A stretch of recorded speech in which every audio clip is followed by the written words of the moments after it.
Some times during your career when you played centre, Yep. I think. Did that suit, or did you actually think, no, I'm wing is where I really operate best? Yeah, well, wing's less tackling. Centre, you've got to do a little bit on D. But that was a feather in my cap to be able to play at centre at a fairly high level. Started off in the Wellington team as a centre with Johnny Dugan and Richard Cleland, first and second five, and I was the centre. So I had the two old grunts and just a snotty-nosed kid outside them. Keep your mouth shut and your eyes and your ears open for the first 2 years, then we'll drop off and you take over. So they were good teachers of the midfield, very good teachers. But wing was where I really wanted to be, particularly on the right wing. I didn't like the left wing.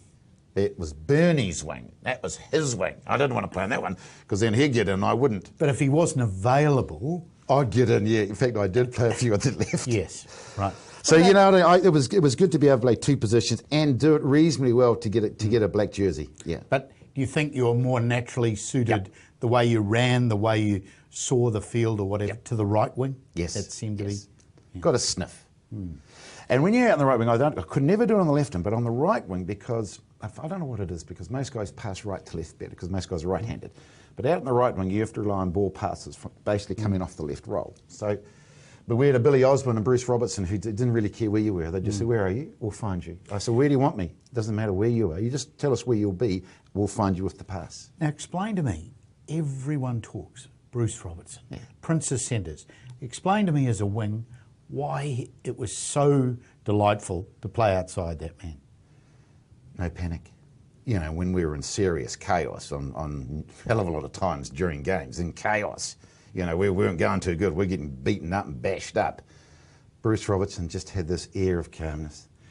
He'd say, sure, we're not getting a lot of ball today, but when we do, you're going to get a pass that will put you outside your man.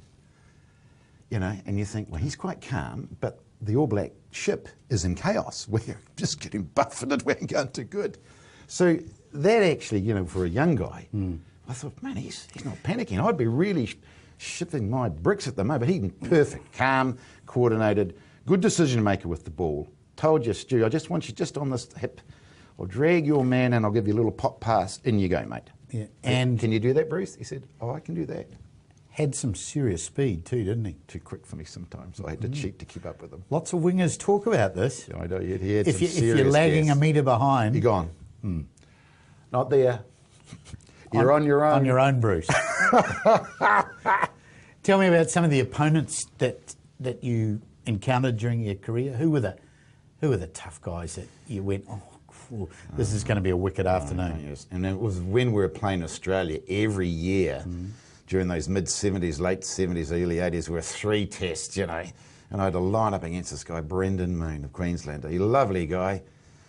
And I thought, oh, not only was he big and bigger than me, quicker than me, and you know, he could in, out, and if he really, really wanted to piss you off, he'd go over the top of you.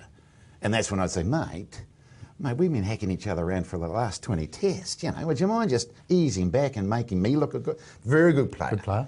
Well, he had all-around skills. He had no weaknesses. That was the problem. Was he one of the best you faced? Without doubt. Any from the Northern Hemisphere that you've come across and went? I always thought Brucey Hay, who was more of a fullback for Scotland, you know, they shoved him out on the wing to mark me, and he made life difficult for me, and he ended up becoming a very good friend of mine. Sadly passed away a couple of years ago. You know, a few of the Irish boys were good. They've all had their moments. There were some good French guys, of course. You know, they've always got guys out there, but. You know, I don't think around that time that none of those opposition sides had someone like a Bruce Robertson inside them. Okay. And that's the key. Yeah. You had a lengthy international career in what was an amateur era. Did you want to go on longer, or did that seem, you know, about right? Well, to me it did. You know, 8, 9 years. But then I was only 28, 29 when I pulled the gas out. And if there had been a tour, like, say, to Japan, or we're always heading back to the same grounds, the same teams, staying in the same hotel that we had for a number of years. And I just needed a bit of new life and some different terrain out there so I could go and have a look at. A few new bars. South Africa would have been fantastic. Missed that, you see. So, yeah, so I think it was time. But in saying that, I could have hung on for a couple more years and made life miserable for the next couple of guys coming through. Yeah, but it was probably a pretty costly exercise to play rugby in a largely amateur era. Oh, well, I don't know how some of these guys did it. You know, let's just take the average dairy farmer, a sheep farmer, cattle farmer. Someone had to look after that farm while he was away. Someone had to milk the cows. You know, a builder, you know, plumber. Someone had to do the work. I was very lucky that I had a couple of very big companies in Wellington, multinationals, international firms that gave me a lot more time off than what I deserved in those days. I think you only got 3 weeks a year in holiday. Well, I mean, one tour to the UK, that was 6 weeks. So my 3 weeks had disappeared. Then you had all the other bits and pieces. So if you got hold of a really good employer to say, well, look, you know, I might need more than 3 weeks this year. How much do you need? I said, no, in about 4 months. And if you could get it with pay, well, it's not bad. Speaking of tours to the UK, that was the end of you as an All Black, but you ended as captain, which may have seemed unlikely to you and perhaps even to New Zealand. Definitely to Bernie. That you had the C after your name, but tell us about it. Did you enjoy that, Joel? Not really. No, it didn't. I think the captaincy was thrusted to one M. Mexted. But Murray Mexted, I think, said, just gave that the quick pass, give it to Stewie. And in a red... Unlike Mex, not to like the limelight? You know, there was a few activities going on in the UK that year, but he really needed to get out to, and he wouldn't be able to go to these little wee soirees to sort of parties if he was captain. Right. Unfortunately, you had to make a couple of speeches about congratulations to the winners. Yeah, I know. In fact, I am now officially the most unsuccessful All Black Test captain in history.